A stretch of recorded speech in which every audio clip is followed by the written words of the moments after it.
Marking 50 years of serving Montgomery and Bucks counties. Cited by the Associated Press, Pennsylvania Association of Broadcasters, Society of Professional Journalists, and the Philadelphia Press Association for excellence in broadcasting.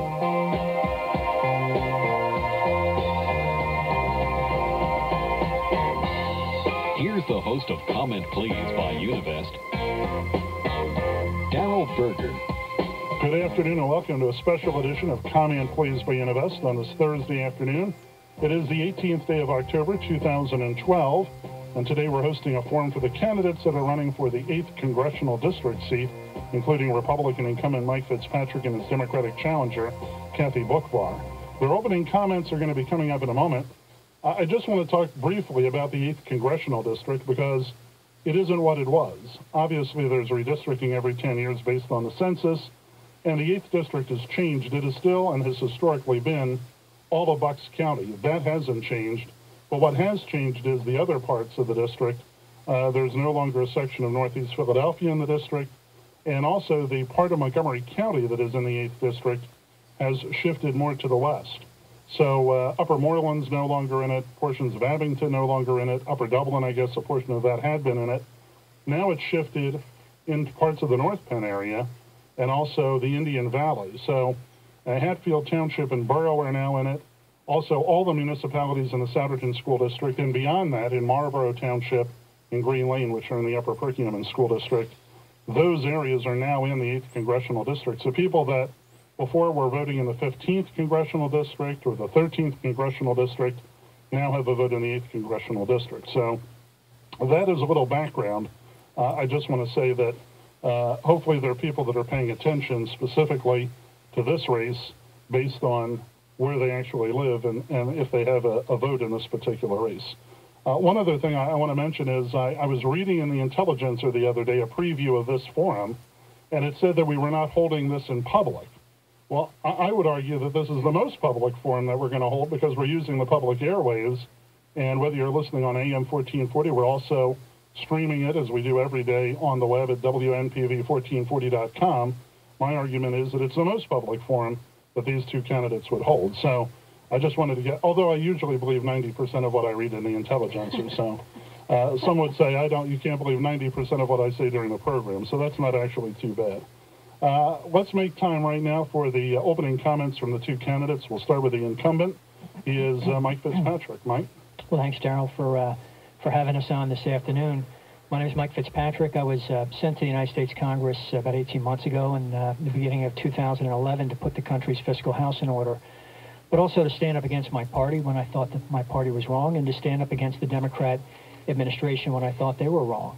I've been judged as a member of Congress as one of the most independent, fierce advocate for my district, and I look forward to the opportunity to discuss the important issues with Miss Boockvar, and ultimately to seek the support and help from the people of not just Bucks County, but the new portions of Montgomery County, which I look forward to the opportunity to serve. So thanks for having us, Darryl. Appreciate the opening comment. Also from Kathy Boockvar. Kathy? Thank you, Darryl. Thank you so much for having me on. Thank you, Congressman, for being here, and thank you to the audience. I also want to thank the Philadelphia Inquirer for their endorsement of my candidacy in this race and your recommendation of me as the best candidate prepared to represent the best interests of Bucks and Montgomery County. You know, I've never been a politician, but I've always been in public service and have always worked for the people of Bucks and Montgomery County and all over Pennsylvania, representing disabled veterans, representing senior citizens, representing women and middle-class families, as a mediator, as a small business owner, and as an attorney, a public interest lawyer. And I'm running because, having done this my whole life, representing the people of Pennsylvania, I feel like Congress has lost that. They're supposed to be down there working for the people of Pennsylvania, and instead it's become all about them. It's become all about the power struggles. It's become all about the partisan charades. I want to bring it back to being about us, Darryl. I want to bring it back to being about the people of Bucks and Montgomery County. I will work relentlessly to end the gridlock in Washington and move things forward for all of us and boost the economy, which is really my first priority. All right. Well, we're going to talk about certainly the economy and jobs and all of that and more with the congressional candidates. We're going to take our only break that we'll take during the course of the program We'll do it right now and be back with more on AM 1440.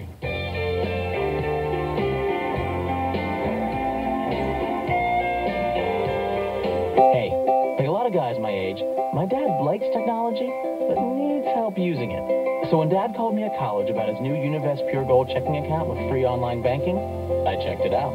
That's when I discovered that he can send money with Univest person-to-person funds transfer to me anytime for free. Now this has real potential. I'm Pete, and this is how I Univest.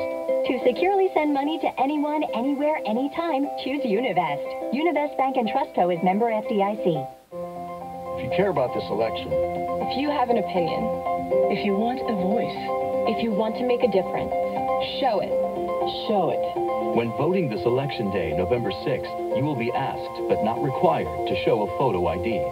To learn more about the new law in Pennsylvania and how to get a free photo ID from PennDOT for future elections, call 1-877-VOTES-PA or visit votespa.com. Sponsored by the PA Department of State. Dream it, find it, build it, love it. The Suburban Fall Home Show is the place to meet with local businesses ready to tackle your home improvements. Get great ideas and deals on everything you need and want. Decorators, kitchens and baths, hot tubs, furniture, flooring, windows, siding, roofing, landscaping, doors, and more. Meet the stars from Top Chef and Restaurant Impossible. Shop with us October 19th through 21st at the Expo Center at Oaks. Free admission Friday, free parking, and free advice all weekend. For info or free tickets, visit phillyexpos.com. Where can you find the nationally ranked hospital with the best heart attack survival rate in Pennsylvania? I'd say Philadelphia. Philly. Big City Hospital. A teaching hospital. Would it surprise you to learn the hospital's in Doylestown? Wow. It does surprise me. I did not know that. I think that's incredible. Recently, Doylestown Hospital was ranked as the state's leader in life-saving heart attack care. Now Thomson Reuters has named Doylestown among the 50 top cardio hospitals in the nation for 2012. Learn more at dh.org/heart. Doylestown Hospital. Heart care reinvented. WNPV AM 1440. AM 1440 WNPV, we are back on our Congressional Candidates Forum on this Thursday afternoon. And, you know, obviously jobs is at the top of almost everyone's agenda. People are worried about the economy, worried about jobs. But I want to ask a few questions that are particular to this race and the candidates and how it's unfolding, because I think it provides, well, for lack of a better term, some context into the candidates and also the positions that they're taking on various issues. So I do want to ask about kind of the nature of this campaign, because a lot of money is being spent characterizing each candidate. Very often it's money being spent by the other camp to characterize the candidate. Some would certainly paint Mike Fitzpatrick as a Tea Partying right-winger.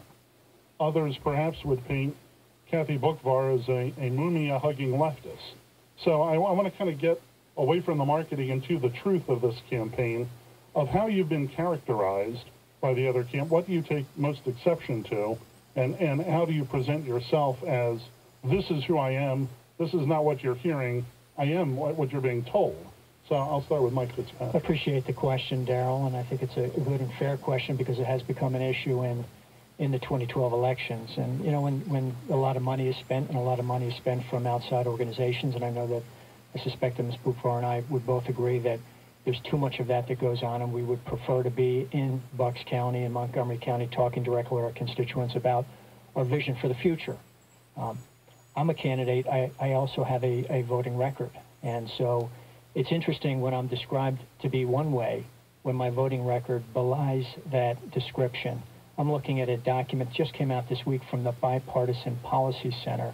It's called Vanishing Moderates, the 50 most moderate members of the United States Congress, 25 Democrats, 25 Republicans.